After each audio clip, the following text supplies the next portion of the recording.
Monsieur le Président, Madame la Ministre, Monsieur le rapporteur, mes chers collègues, nous examinons aujourd'hui au Sénat un texte d'une importance capitale pour la nation française tout entière.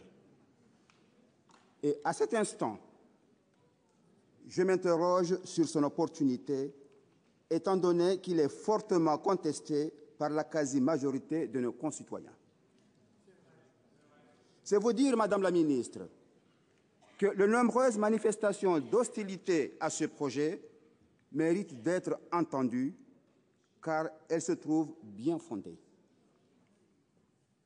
Si le texte fait l'objet de désapprobations vives dans l'Hexagone, sachez, Madame la Ministre, mes chers collègues, dans les collectivités ultramarines, il rencontre guère un écho favorable.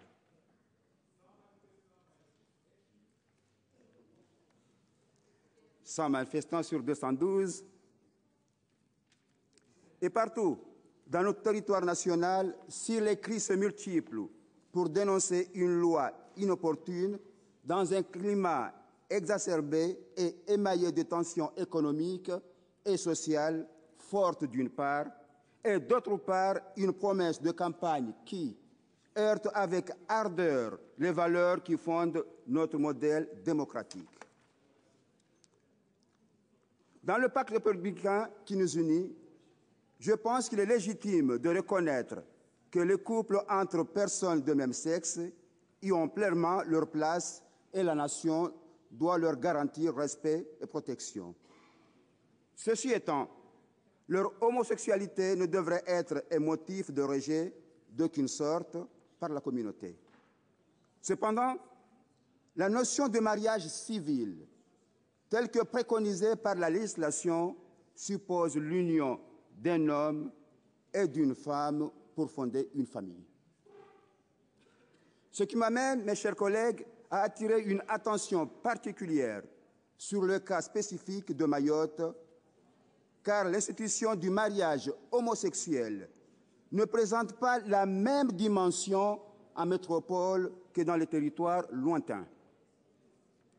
En ce qui concerne cette collectivité, fraîchement transformée en département, où le processus, le droit commun, n'est que dans ses balbutiements, l'attention à son égard doit rester intacte du fait des risques de démembrement ou de dénaturation d'un modèle uniforme de société.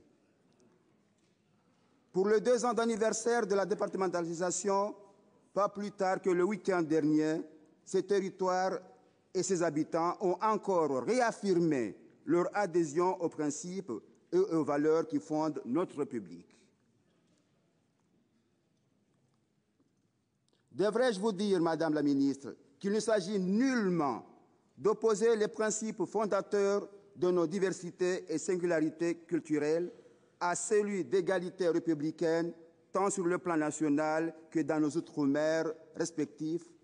Et je sais que ce n'est pas vous qui contredirez que ce sont ces inégalités qui font l'actualité de nos collectivités ultramarines. Et pour ce qui est de nos spécificités, force est de préserver avec la plus grande acuité nos références culturelles et sociétales, gage de nos identités individuelles dans une République indivisible. Au demeurant, un débat s'est tenu le 20 février dernier, ici même, au Sénat, et ceci a largement contribué, une fois de plus, à mettre en exergue les défis majeurs auxquels la 2e île française de l'océan Indien est confrontée. À l'unanimité, il est précisé que tout a à construire économiquement, que culturellement, Mayotte doit rester ce qu'elle est pour préserver son identité. À cet effet, j'affirme qu'il ne faut pas mélanger le désir de changement revendiqué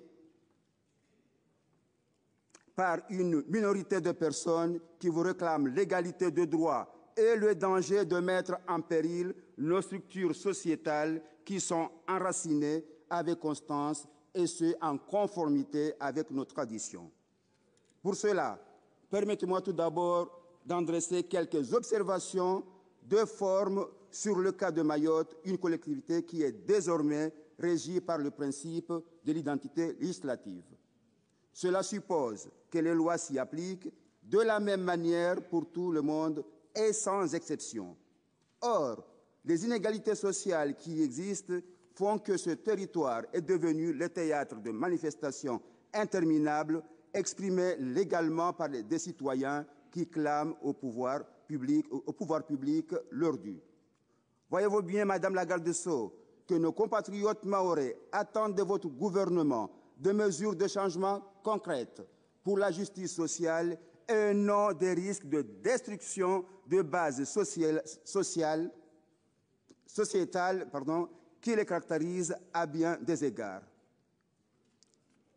Et avec force, je vous dis que ce texte est en contradiction totale avec la société, même si vous considérez qu'elle constitue une évolution majeure. En ce sens, je tiens à souligner que sur la base d'un rapport de 2008 de nos collègues Contant, Hyest, Détraigné et Mme Michel André, intitulé « Départementalisation de Mayotte, sortir de l'ambiguïté, faire face aux responsabilités », lequel tire avec éclat les enseignements de la mise en œuvre progressive et adaptée de la mutation statutaire et la marche progressive des institutions afin d'assurer l'avenir harmonieux de l'île en conciliant la préservation des équilibres socio-économiques et le respect des exigences républicaines. Venez-en à la conclusion, s'il vous plaît. Madame la ministre, avec ce changement profond de société que vous proposez, les Mahorais vont certainement être confrontés à un paradoxe qui ne fera que remettre en cause les aspects inhérents aux traditions et cultures locales à valeur coutumière. À juste titre, merci. À juste titre, la religion musulmane implantée depuis le XVe siècle, soit bien avant l'arrivée de la France, y occupe une place centrale dans l'organisation sociale et près de 80% des Mahorais sont d'obédience musulmane et pratiquent avec modération cette religion qui s'est voulue paisible et courtoise. Je vous remercie, chers collègues. Merci. Monsieur le Président. Merci, vous avez largement dépassé le temps, on ne peut plus. Vous l'avez compris, Madame la Ministre, mes chers collègues, que l'inadéquation du projet de loi par rapport aux... Merci. Le contenu des spécificités de Mayotte. Je vous remercie. Bien, merci.